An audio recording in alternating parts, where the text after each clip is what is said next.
Selamat menonton dan jangan lupa di-subscribe ya. Même dans un sommeil éternel.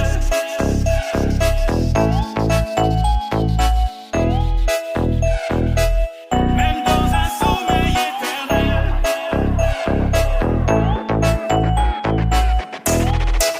Même dans un sommeil éternel. Gajah Kasih ini benar-benar tempat dimakamkan ibu kandung Mahapatih Gajah Mada, tempat kelahiran Mahapatih Gajah Mada, tempat dimakamkan Mahapatih Gajah Mada, dan ada sebatang pohon asal muasal nama kerajaan Majapahit yang bernama pohon Mojo. Semuanya bukan berdasarkan hasil orang ngimpi atau mengigau yang diramal, tetapi bila Anda ingin tahu yang sebenarnya, silahkan datang ke lokasi tersebut. Nanti ada beberapa pihak yang bisa menjelaskan, masuk di akal, ilmiah, dan logika. Mau tahu lambang Majapahit yang asli ya itu.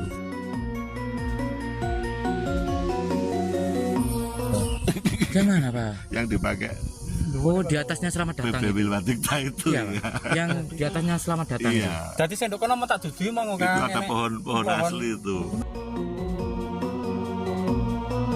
Apa iku sore wit iku? Bukan itu. Ternyata orang berbicara Mojopahit, lambang negaranya saja salah. Yang Surya Majapahit itu untuk tempat peribadatan dan di dalam negara Kartagama. Oh, betul. Jadi memang lambang Majapahit dan Surya Majapahit itu beda. Jadi orang ngomong Mojopahit, Wilwatikta boleh, tapi lambangnya saja dia sudah tidak tahu. Yang aneh, pohonnya saja banyak yang keliru. Lah yang dimaksud dengan pohon Mojo itu Pak? Iya, yang di Trawulan sama di apa Di namanya? Trawulan, di museum. Itu kan banyak besar-besar. Iya, betul. Itu Breno. Namanya Breno. Iku Breno iku basa daerah gitu, nama Bukan, daerah. nama pohonnya Breno. Yang Mojo asli di bawah ini ada, masih ada satu pohon besar. Ono gawe mau Ada nanti Itu, ya. dilihat aja. Jadi di dalam negara Kartagama ditulis lambang Mojopahit itu apa namanya, buah naga, buah maja dihias geringsing kan gitu. Ada kok, nanti dilihat di negara Kartagama.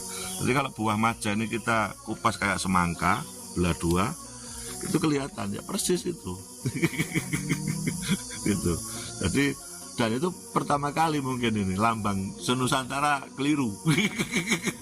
Artinya keliru, tidak sesuai dengan isi negara Kartagama. Kalimat keliru itu bisa digarisbawahi. Keliru itu bukan berarti salah. Bukan berarti salah. Dan juga bukan berarti dibenarkan gitu. Jadi di tengah-tengah. Di tengah-tengah. Di antara kedua itu. Di antara kedua itu. Yang pasti di dalam negara Kartagama lambang Mojopahit adalah buah maja dihias geringsing.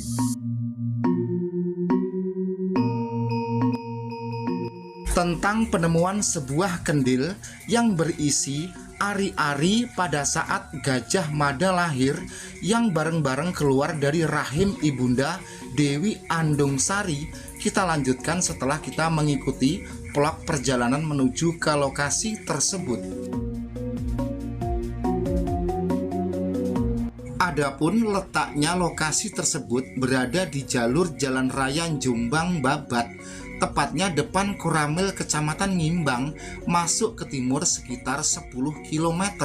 Selanjutnya penemuan adanya kendil ari-ari dan makam Mahapatih Gajah Mada yang ada di Gunung Ratu yang berdekatan dengan makam Ibunda Dewi Andungsari. Memang belum banyak orang yang tahu, tempat tersebut belum dipugar. Titik penemuan tersebut masih ditandai berada di tengah-tengah ladang jagung puncak Gunung Ratu.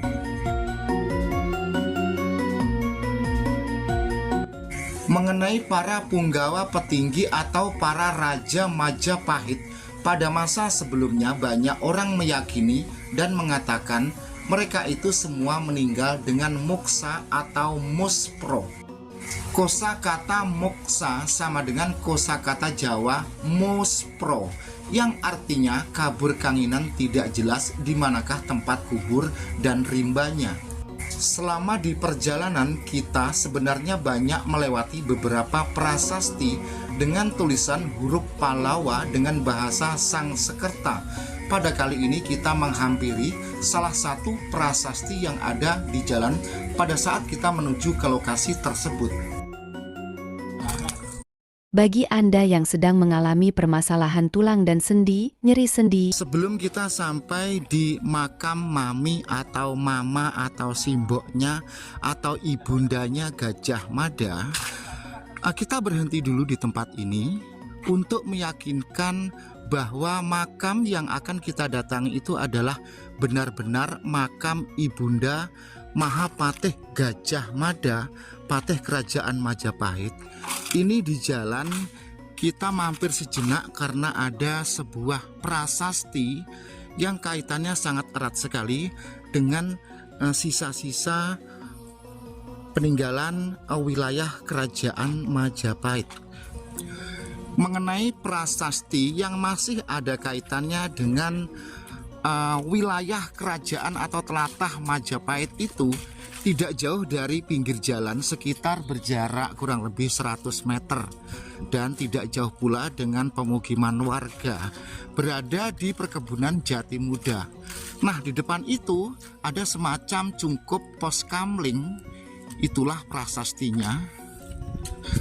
Mengenai prasasti-prasasti yang ada di Jawa Timur, misalkan yang ada di Jombang, Lamongan, Mojokerto, dan sekitarnya, bukan suatu hal yang mengherankan lagi, karena di wilayah beberapa kota yang sudah saya sebutkan tadi, itu memang banyak sekali prasasti, bekas candi, makam yang mujur ngetan. Nah, jadi bukan suatu hal yang aneh. Andai kata Anda berada di, mungkin kalau Anda berada di Solo misalkan ya, berada di Solo, di Pacitan, atau berada di Sragen, kalau Anda melihat yang namanya prasasti atau semacam makam yang mujur ngetan, itu hal yang unik. Nah, sekarang kita sudah sampai di prasasti tersebut. Di situ ada sebuah batu yang menyerupai batu nisan tunggal. Terus prasasti ini diperjelas dengan tulisan-tulisan yang ada di sekitar ini. Nah, di sini ada ketentuan mengenai tulisan ini. Anda bisa screenshot dan Anda juga bisa baca-baca. Oke, dilanjut.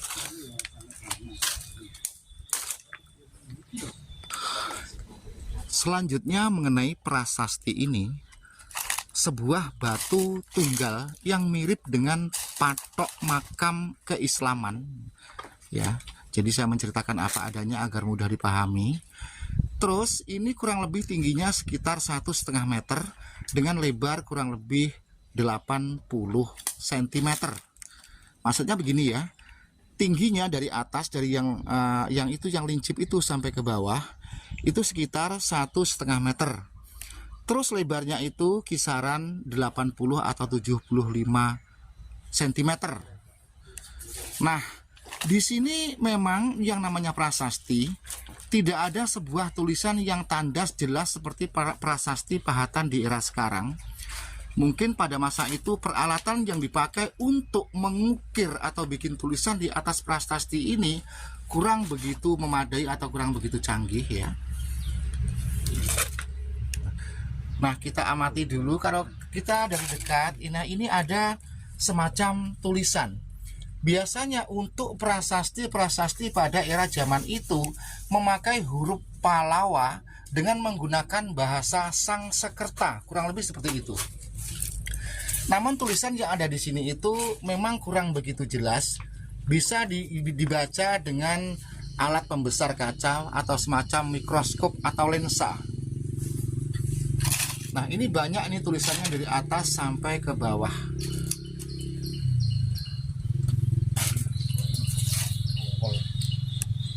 Mungkin yang dimaksud atau makna tujuan prasasti pada masa itu, misalkan begini, kalau di kantor-kantor orang penting, di kantor Pemkab atau di kantor kepresidenan, katakanlah seperti itu ya, itu biasanya kan ada tulisan-tulisan yang apa itu semacam propaganda atau gimana itu ya. Mungkin maaf kalau saya salah mengambil kosakata, kurang lebih seperti itu. Jadi prasasti ini menandakan kalau di seputaran ini ada kekuasaan yang sedang berkuasa, mungkin seperti itu. Namun di era zaman itu, nah di atas prasasti ini ada semacam ketentuan dilarang merusak, mengambil dan lain sebagainya. Anda bisa screenshot tulisan ini. Nah, mengenai prasasti yang saya hampiri di saat saya perjalanan menuju ke makam mama atau ibunda atau maminya atau emboknya Patih Gajah Mada yang ada di Gunung Ratu. Sejenak kita sepintas saja dan setelah ini kita lanjut ke Gunung Ratu.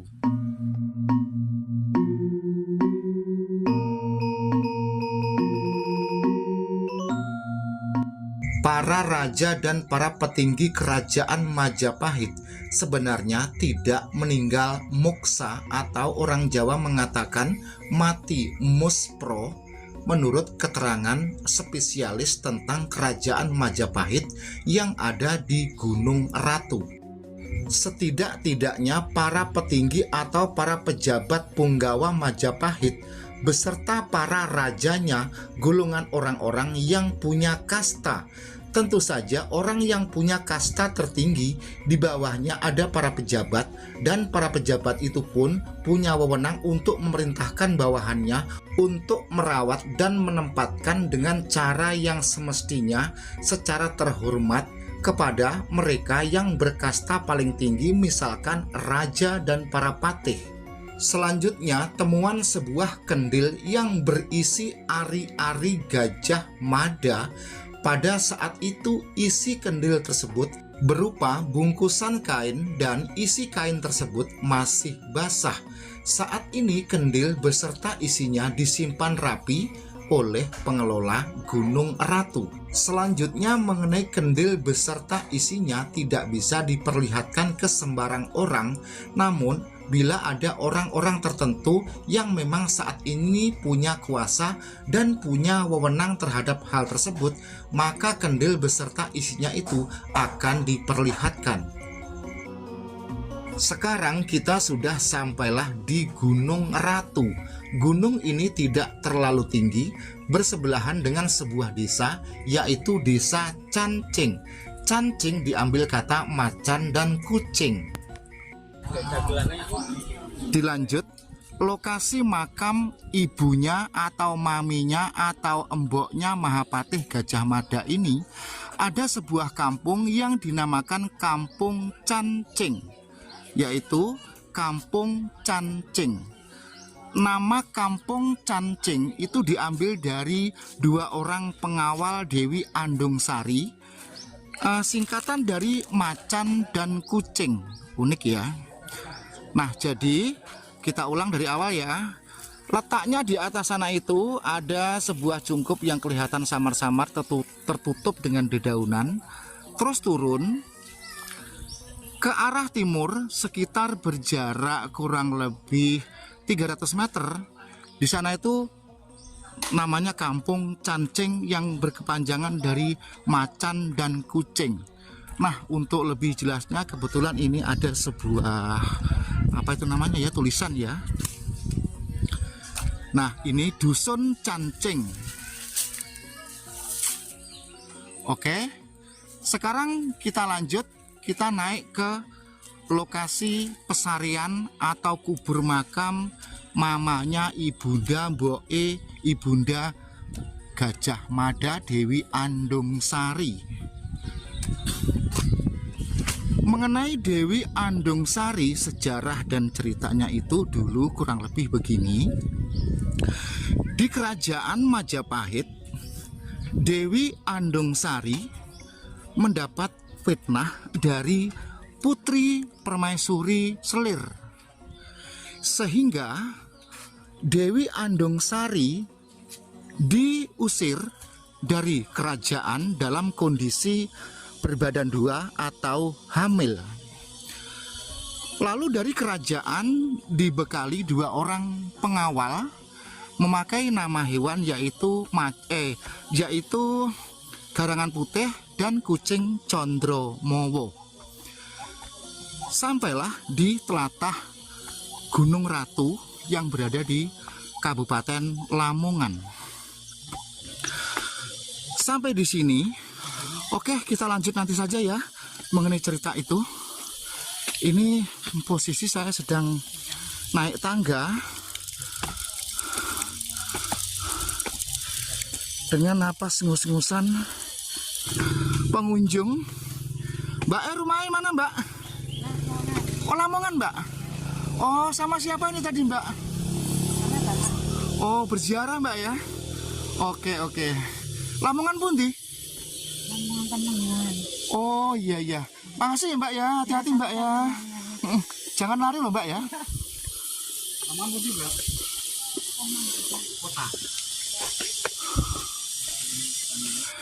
Setelah kita sampai atas puncak Gunung Ratu, di depan sana itu ada sebuah cungkup, dan di sebelah kanan atau di sebelah kirinya itu ya, itu makam pengawalnya yaitu kucing Condromowo dan garangan putih.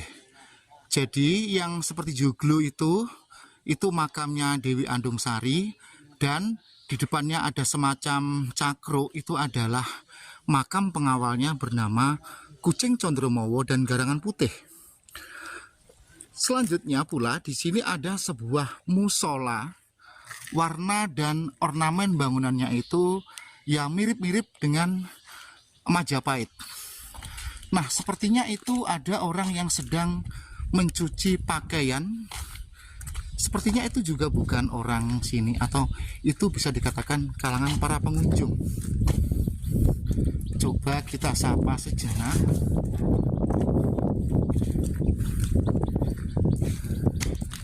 Ternyata pesarean makam atau kubur Ibunda Gajah Mada Andung Sari ini familiar sekali. Banyak para pengunjung dari luar daerah datang ke lokasi ini sampai menginap-nginap. Bahkan ada yang masak di tempat ini. Mana tadi itu ya? Mbak selamat siang Mbak. Ibu aja yang di depan sana ada ibu Mbak ya. Oh iya, bukan orang sini Mbak ya? Bukan berarti di sini. Bukan asli sini, saya yang kerja di ini yang masak. Oh, yang masak orang kerja itu. Saya kira pengunjung. Oh iya. Kita ada. Ada ya. Oke. Bukan pribumi sini ya, jadi takut salah. Takut salah ngomong gitu ya Mbak ya? Oh iya, enggak apa-apa Mbak. Itu ada Mbak di situ. Oke, terima kasih. Iya. Dilanjut. Tadi itu yang terekam kamera itu orang yang sedang memasakkan orang kerja. Sekarang kita langsung saja mendekat ke lokasi pesarian kubur atau makam Dewi Andung Sari yang ada di depan itu. Beberapa bulan yang lalu tempat ini belum seperti ini, tetapi sekarang sudah berubah.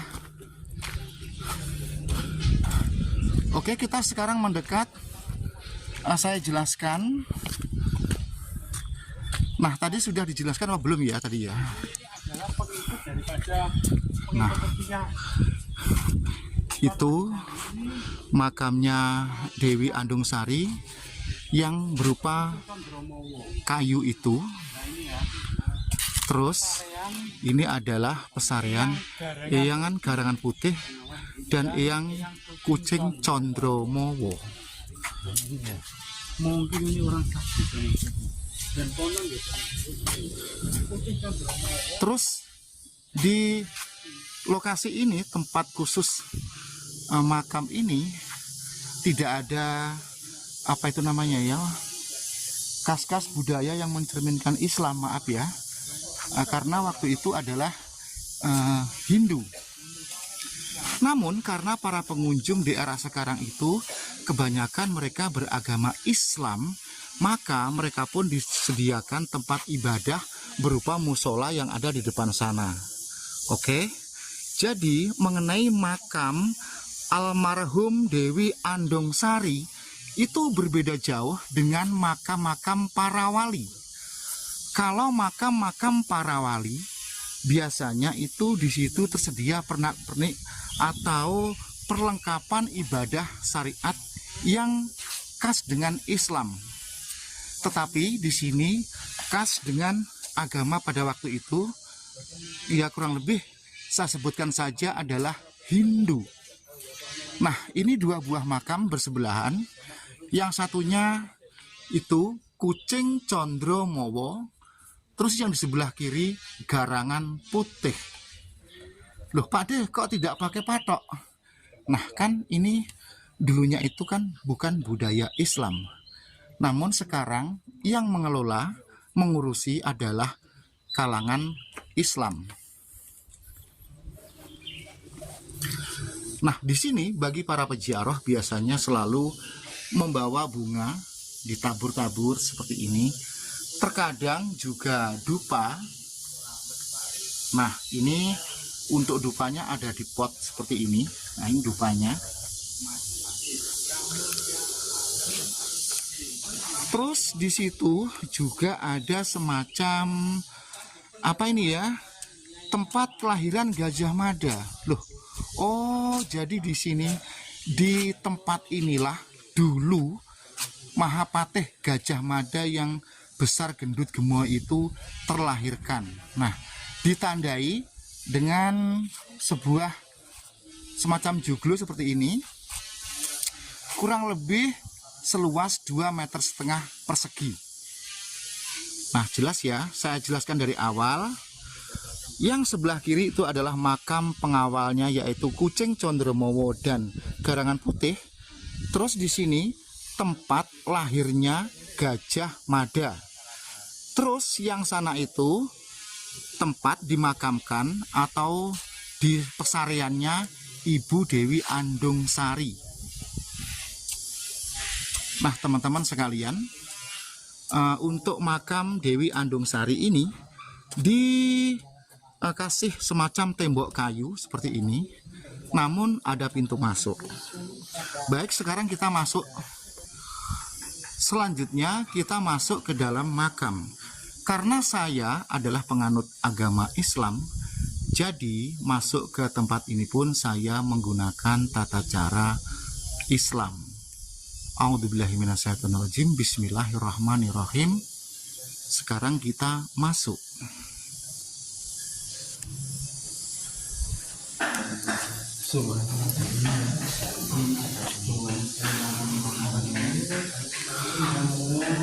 Selanjutnya, pesarian Dewi Andung Sari ini sepanjang 9 meter. Jadi, dari ujung kiri sampai ke ujung kanan itu panjangnya 9 meter. Biasanya kalau pesarian Islam itu kurang lebih panjangnya maksimal 2,5 meter ya. Tetapi ini panjangnya mencapai 9 meter. Sekarang kita berada di dalam kerudung makam. Nah, adapun mereka-mereka yang datang ke tempat ini kebanyakan juga menggunakan tata cara Islam dengan membaca ayat-ayat suci Al-Quran seperti ini, tahlilan dan lain sebagainya. Kendatipun dulu semasa hidupnya Dewi Andung Sari ya dipastikan bukan beragama Islam. Nah, pada kali ini kita atau Pak Ade terlalu banyak membicarakan yang kaitannya dengan agama, karena pada video sebelumnya itu yang seringkali dipertanyakan kalangan netizen itu adalah agama. Ya. Terus di atas makam ada sebuah sayak atau jarik. Nah, ini menggambarkan bahwa pesarian ini adalah pesarian seorang wanita. Nah, ini saya benahi dulu jariknya ya, karena terlipat.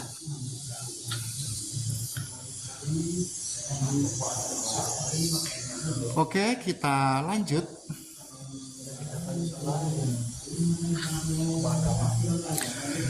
Terus selain tata cara Di sini itu selain ya tata cara Islam tadi itu dengan membaca surat Yasin dan juga ayat-ayat suci Al-Qur'an, juga ada di sini disediakan tempat untuk membakar dupa. Jadi bagi para pengunjung yang mungkin di luar muslim bisa melakukan tata cara mereka masing-masing gitu sajalah, tidak usah terlalu detail. Terus di sini ini juga ada taburan bunga-bunga karena saking banyaknya kalangan pengunjung yang datang, jadi bunga-bunga yang ada di sini itu selalu menumpuk.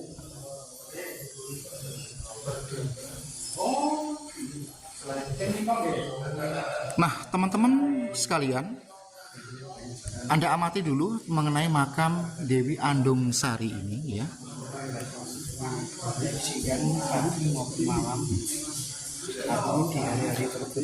Terus nanti bila mana kita sudah selesai melakukan kirim doa, kita dianjurkan keluar dalam satu pintu, yaitu ini pintunya itu. Nah, jadi jangan balik lagi, kita keluar di pintu ini yang bertuliskan pintu keluar.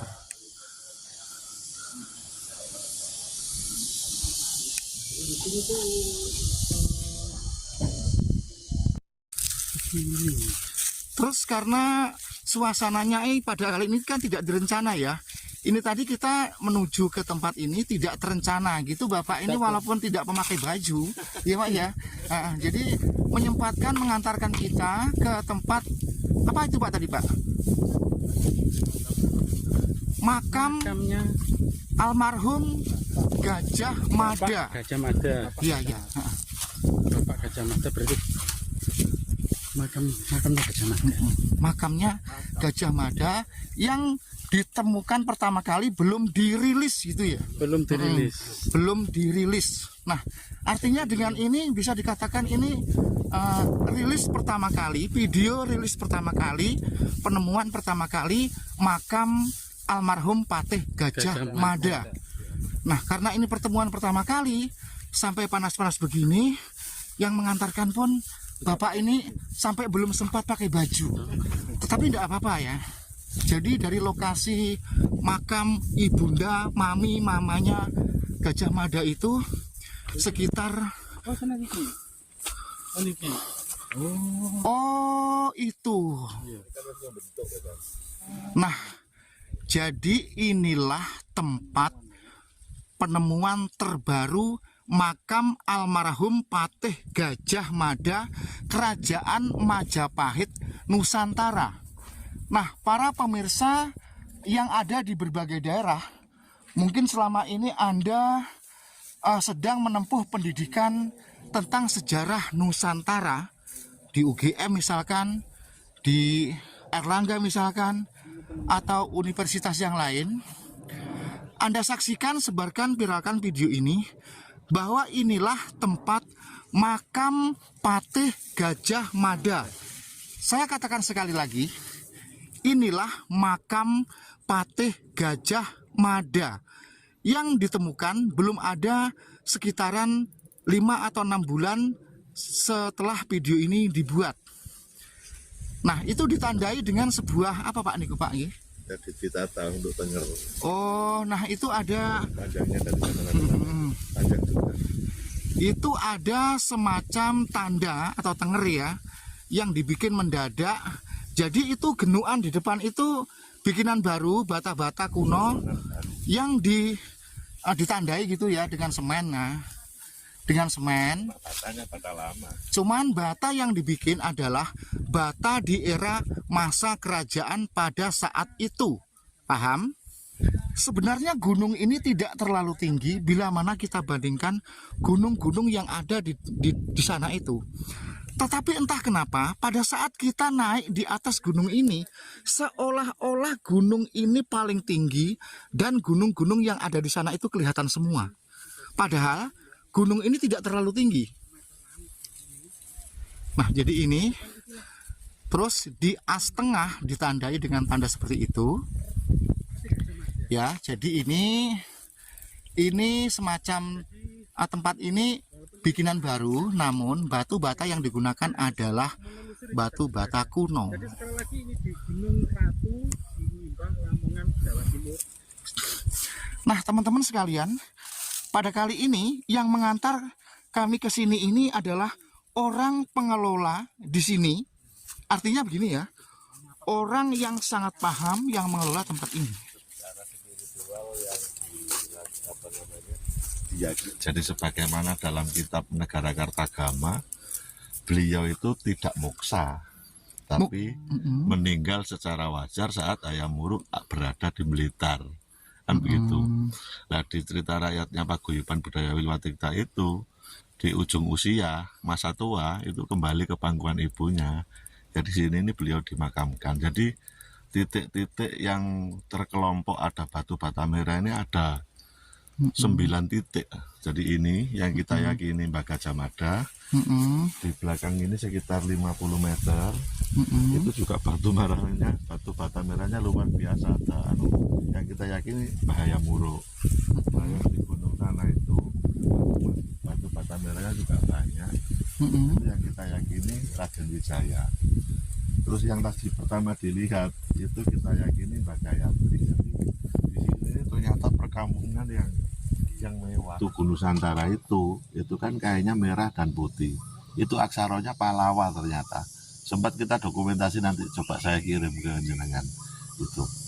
Jadi itu di dalamnya ada apa? Saya tidak buka apa adanya, kita ketemu, kita amankan. Habis gitu kemarin ya upacara Jawa untuk nanam itu ada videonya juga dari Paguyuban. Menanam apa itu Pak ya? Tumbal itu. Oh, tumbal itu ya. Maka itu kita sebut Tugu Nusantara. Gitu. Nah, mengenai yang ditemukan ari-ari itu betul Pak ya? Betul. Jadi secara spiritual yang diyakini oleh Paguyuban Budaya Wilwatikta, saat kita menggali makam ini, menggali Cakarayam yang di Sokoguru itu, ada ketemu ari-ari. Aneh kok Mas itu. 2 tahun di rumah saya itu. Ari-arinya itu ya Pak ya? Iya, kendilnya itu. Kok kendilnya Pak Tapi ya? tanahnya masih tetap basah. Oh. Sampai ditanam kemarin tanahnya masih basah. Kayak Iya, tanah iya. biasa gitu. Jadi real bahwa tempat yang sudah saya jelaskan tadi itu merupakan tempat kelahiran atau tumpah darah Mahapatih Gajah Mada Iya. yang keluar bersamaan ari-ari dari rahim Ibunda Dewi Betul. Andungsari. Betul ya Pak ya? Betul. Oke, terima kasih. Nah, nanti upacara waktu penanaman wiji saya kirim. Itu pakaian dinas Jawen itu nanti barangkali bisa saya kirim juga. Jadi mengenai tempat ini merupakan makam Dewi Andungsari dan juga sekaligus tempat kelahiran Mahapatih Gajah Mada. Sekaligus ditemukan tempat makam Mahapatih Gajah Mada itu sudah tidak terbantahkan lagi. Iya. Karena siap menjelaskan dengan berbagai penemuan, Siap. juga hasil apa itu ilham spiritual dari Betul. mana tadi? Betul. Jadi gini, di sini kan ada cerita rakyat. Cerita rakyat itu Iya. beredar, terus kita rangkai, akhirnya sudah kita jadikan buku. Sempat juga kita buat sarasean di Pendopo Kabupaten Lamongan. Ada beberapa ahli sejarah juga yang pada intinya ya memang cerita rakyat itu beredar di sini. Lah yang menarik di cerita rakyat itu mampu menarasikan siapa sebenarnya Andungsari, bagaimana proses perjalanannya, dan bagaimana kawasan di wilayah sini semua bisa dipakem cerita rakyat itu. Untuk teman-teman mahasiswa atau peneliti atau ahli yang pengen mendalami di sini secara ilmiah, Datang ke sini. siap nanti kita berdiskusi apa saja yang sudah kita ketemukan di sini. Semua benda masih aman di rumah saya. Dan bisa dijadikan sebagai lampiran bagi mereka yang ingin studi ke sini. Bisa, Oke. ya, bisa. Nanti ada Paguyuban Budaya Wilwatikta. Setiap malam Jumat Kliwon juga kumpul di sini. Jadi nanti kita sarasean. Kita tidak ada kepentingan apapun. Kepentingan kita hanya mengembalikan yang sebenarnya. Kan begitu saja. Biar anak cucu kita bangga dengan leluhurnya gitu. Itu Guyon-guyon, tidak ada kepentingan amplop dan lain sebagainya, tidak sama ada. sekali. Dan yang terjadi itu semua kuasa. Nggak ada alasan lagi buat nggak betah di rumah, karena istri sudah... Konten video YouTube pada kali ini tidak lepas dengan yang ayu kinclong ayu mobleng. Lokasi kita berada di jalur Babat Jombang